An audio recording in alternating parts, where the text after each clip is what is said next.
Hello and welcome to True Crime Rocket Science.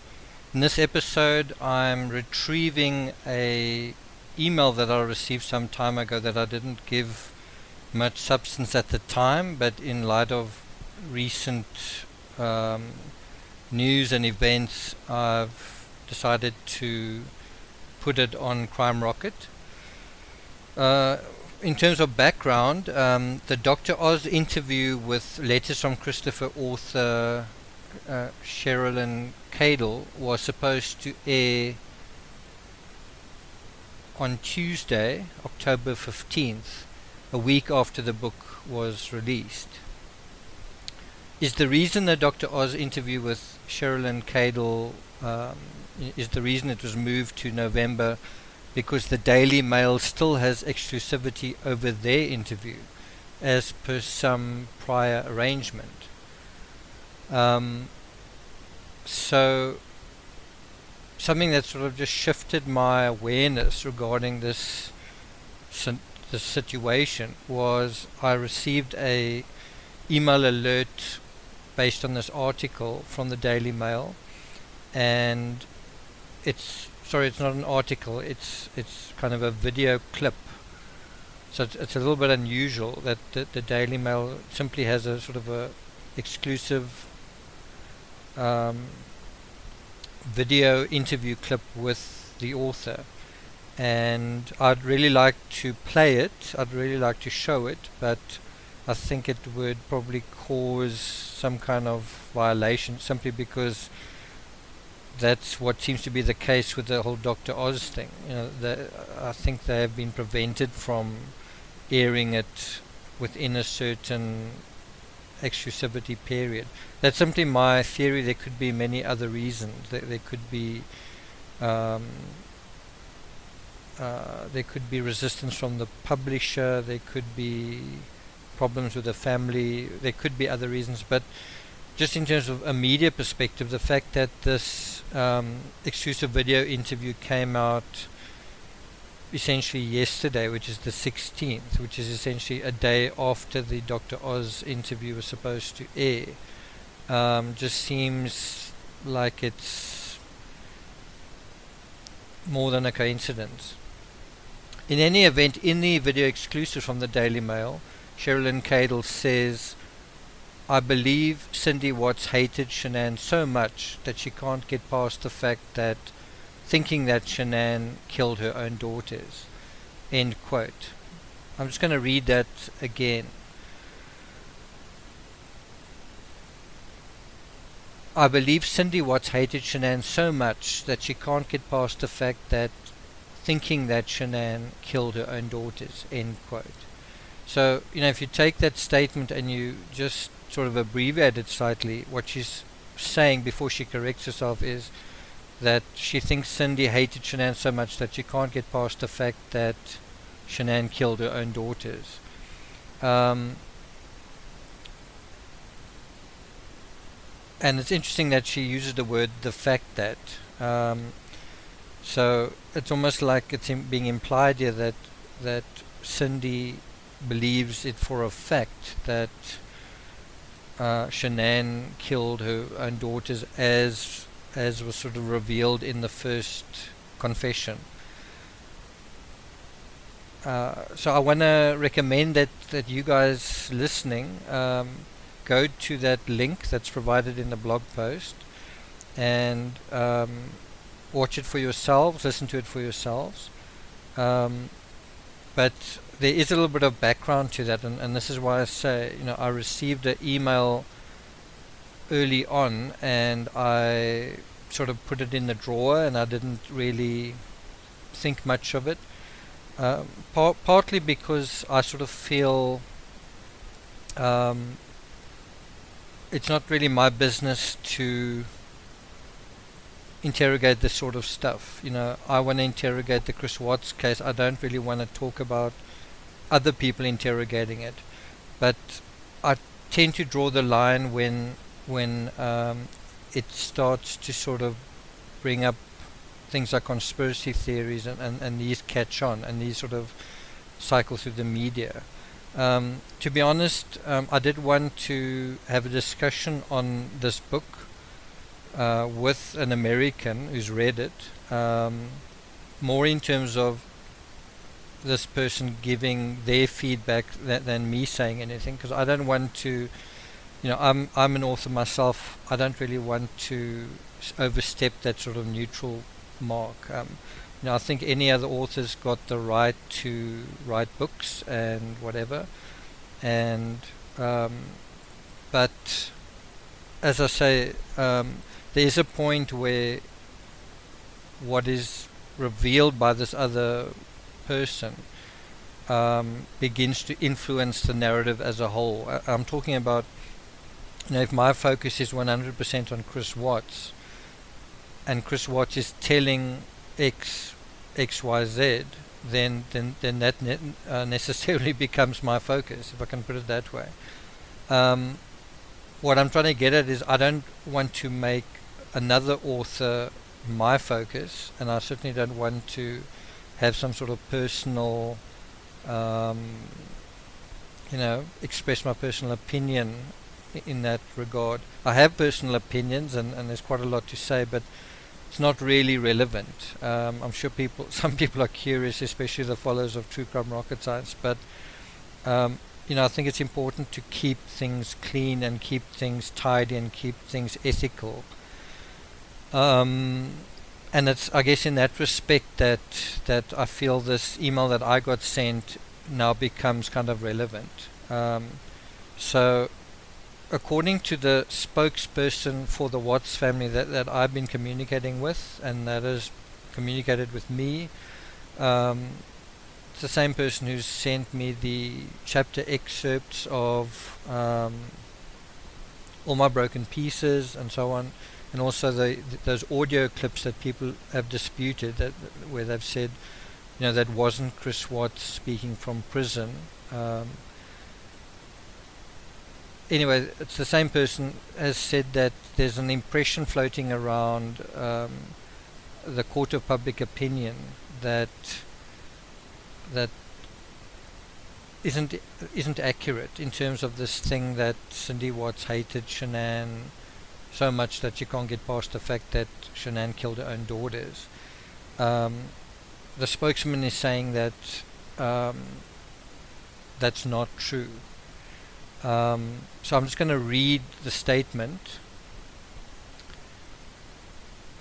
and I'm not saying this is the view of True Crime Rocket Science. I'll give my own view after I've read the statement. I'm simply saying this was emailed to me from a spokesperson, and I want you to bear this in mind given the public statement made on the Daily Mail. So this is the statement, and I quote: "They're not comfortable with Cheryln's book or her interviews.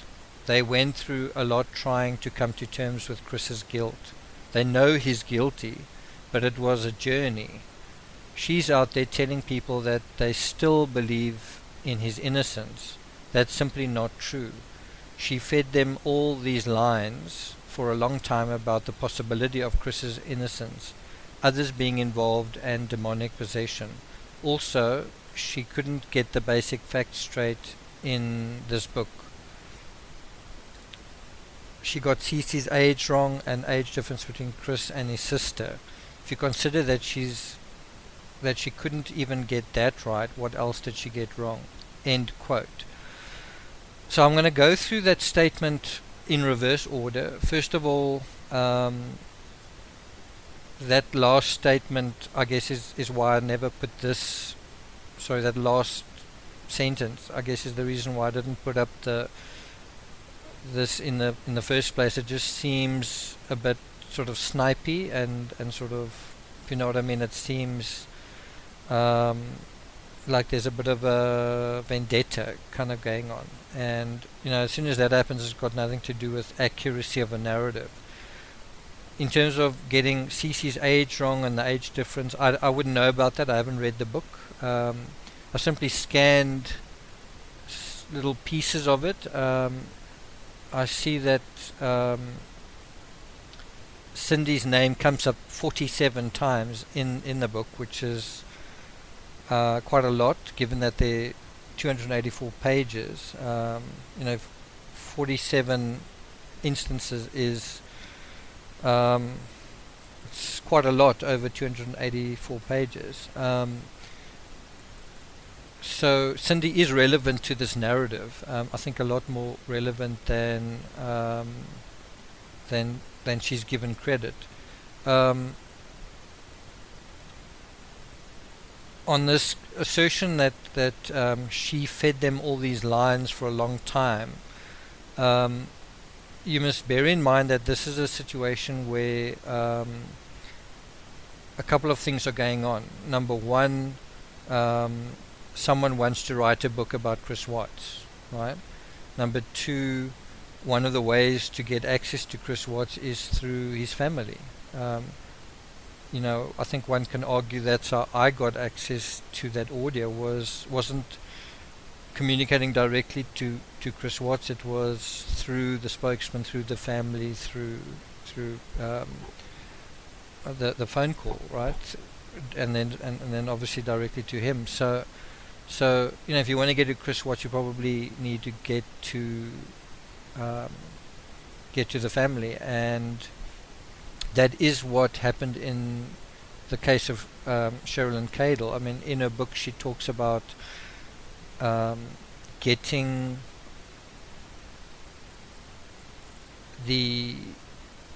onto the visitors list at the prison from Cindy. So Cindy actually sent Cheryln Cadle the papers so that Chris Watts could put her on the visitors list. So in other words, Cheryln had to sign the visitors list and allow herself to be background checked and all that kind of thing. But the person who facilitated this was Cindy. And then you must also ask why. Why would Cindy do this? And I think the answer is quite obvious. Is at the time that it was happening, Cindy was led to believe that somebody believed there was good reason that Chris was innocent. In other words, that Shan'ann was guilty certainly of killing the children.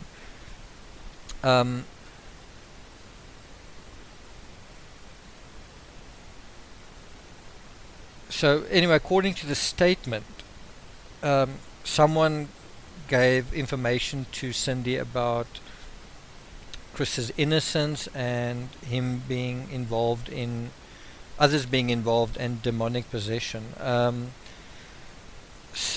that's what you see in the book is talk about demonic possession. And if you think about it, you have a situation here where someone is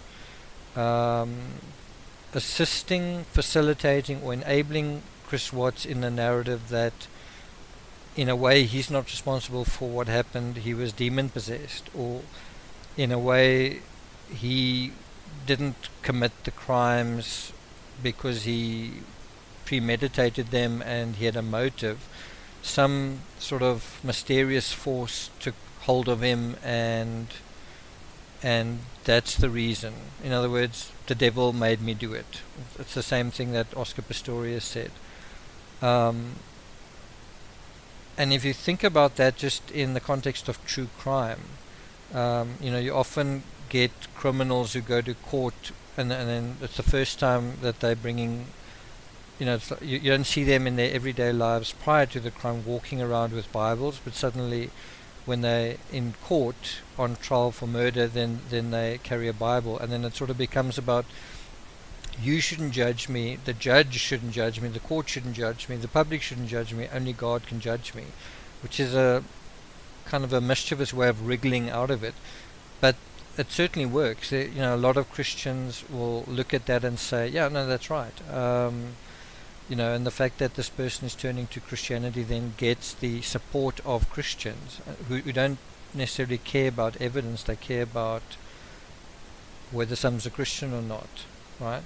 I don't want to get into that debate, just to say that people are susceptible to their beliefs, and when you have a mother wanting to believe that her son is innocent, it's for a couple of reasons.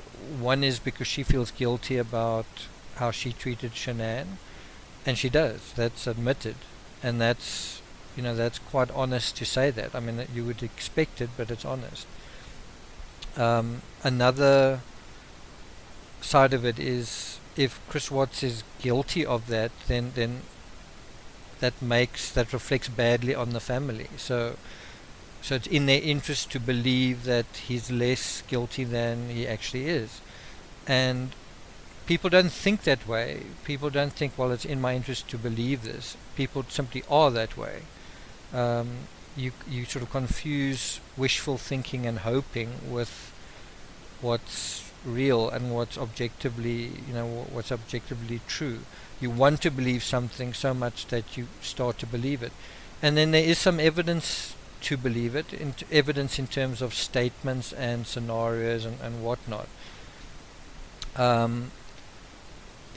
There's some, if this case had gone to trial, there would be a case to be made that Shan'ann was a temperamental person, a reactionary person, and that she was capable of losing her temper. But it would be, I think, very difficult to prove that she would do anything to hurt her children. I mean, Nutgate was all about the opposite. Nutgate was all about not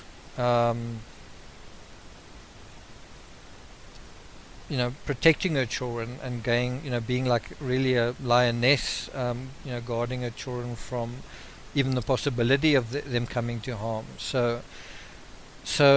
And Cindy obviously knew that as well. But the bottom line is that was this a scenario where, according to the spokesman, the book was sort of written under the guise of the possibility of Chris's innocence. I don't really want to deal with that aspect as much as where you see in the public domain Cheryln Cadle saying, like in the present tense, I believe Cindy Watts can't get past the fact that Shan'ann killed her own daughters, and I'm paraphrasing what she said there. This was a interview given literally in the past couple of weeks, so it's kind of given as this is how Chris Watts' mother feels about things now, and that's not what the spokesperson says here. It says they know he's guilty, speaking about both his parents, but that it was a journey. In other words, they realized he was guilty, definitely, of the murder of Shan'ann, but it was a journey to accept and acknowledge the horrible truth that he was guilty of everything else. Now you can bear in mind, I don't know if you remember with the whole plea deal, the parents were opposed to it, and they didn't know why it was happening, and they spoke to the media at the time, and they thought the plea deal was coerced. And even during the sentencing, you sort of got the idea that they were going along with it just because Chris had done it, and as in Chris had taken the plea deal, and they were sort of reluctantly going along with it even then. But I think at that time Cindy probably was holding on to the hope that Watts was innocent, or even maybe innocent. I'm talking about of the murder of the children. And then it was a journey after that. It was a journey where more information came to light, and they had to acknowledge certain things. In any event, this is what the spokesperson says, is that they know that he's guilty, and that it was a journey that, that for them to realize that he was guilty for the whole crime, right?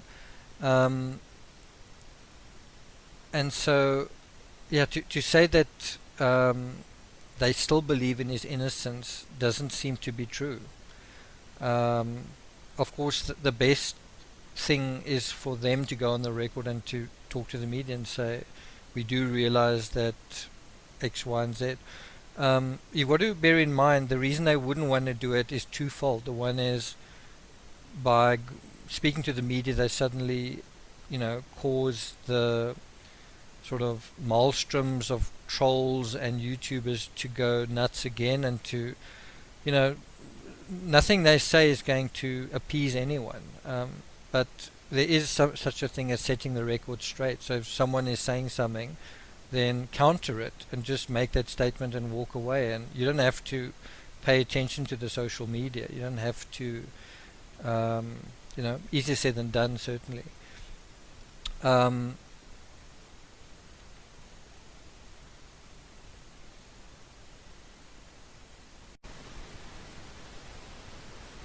so another reason why the Watts family might not want to go on the record is because there's still hope. In the same way that Chris Watts feels there's always hope, they probably feel the same way. So no matter how bad things are, there's probably a lingering sense of hope. And you kind of have to have a sense of hope in a situation like that, because what else are you left with? You know, what else is there? And so what I mean by that is, you don't want to go on the record and tell the public that that you believe he's guilty and that you believe X, Y, and Z, and then 5 years down the line, or 10 years down the line, or 15 years down the line, there's an attempt at an appeal, or an attempt at just getting things on like the conveyor belt so that there might be an appeal. Meanwhile, you've already shot yourself in the foot in the legal sense, right? So any lawyer will tell you, don't say anything, kind of thing, in the situation. So one's also got to bear that aspect in mind. I do think personally that, you know, in terms of whether you, if you want to take it seriously that Watts has found God, you know, if you want to take that in on its own merits, and this includes the author of Letters from Christopher, you are only in God's grace when you are honest.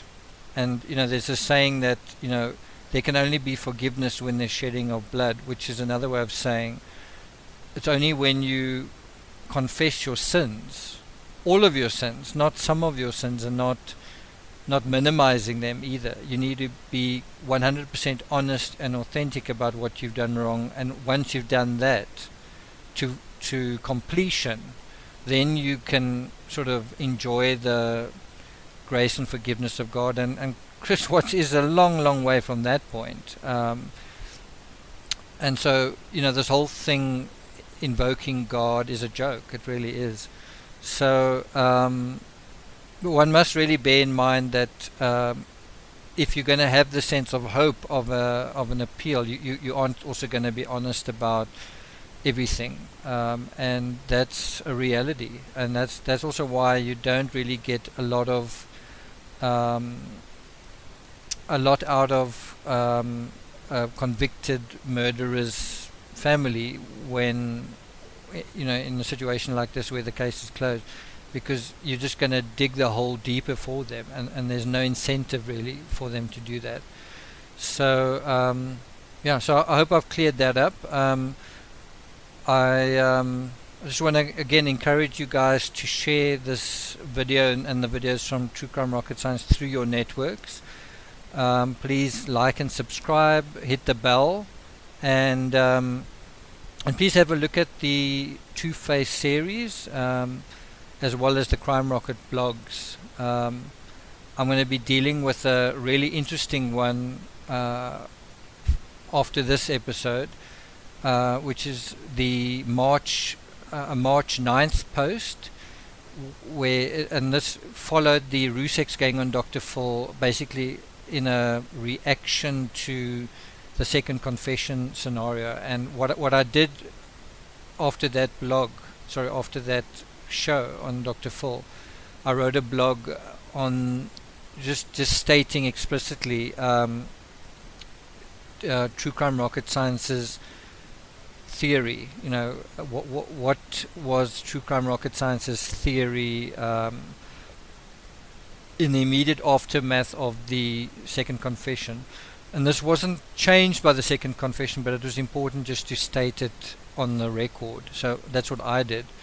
And yeah, it's actually a fact that True Crime Rocket Science had already stated this in the very first book in the series.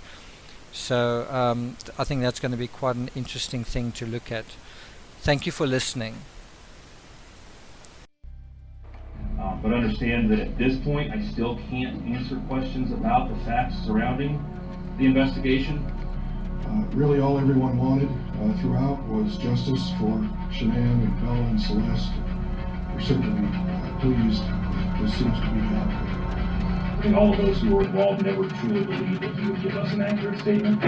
What I can tell you most affirmatively today by what happened in the courtroom is the spotlight that he tried to shine on Shan'ann falsely, incorrectly, and frankly a flat-out lie is the spotlight that he tried to shine on Shan'ann falsely, incorrectly, and frankly a flat-out lie is incorrect.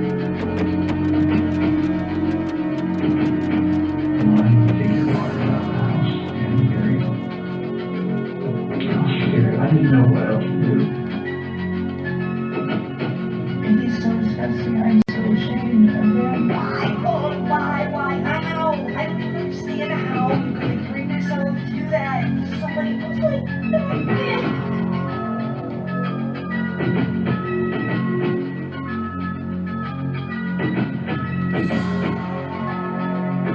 It was a shocking deal news of the week. Occidental increasing its bid for Anadarko to $76 a share.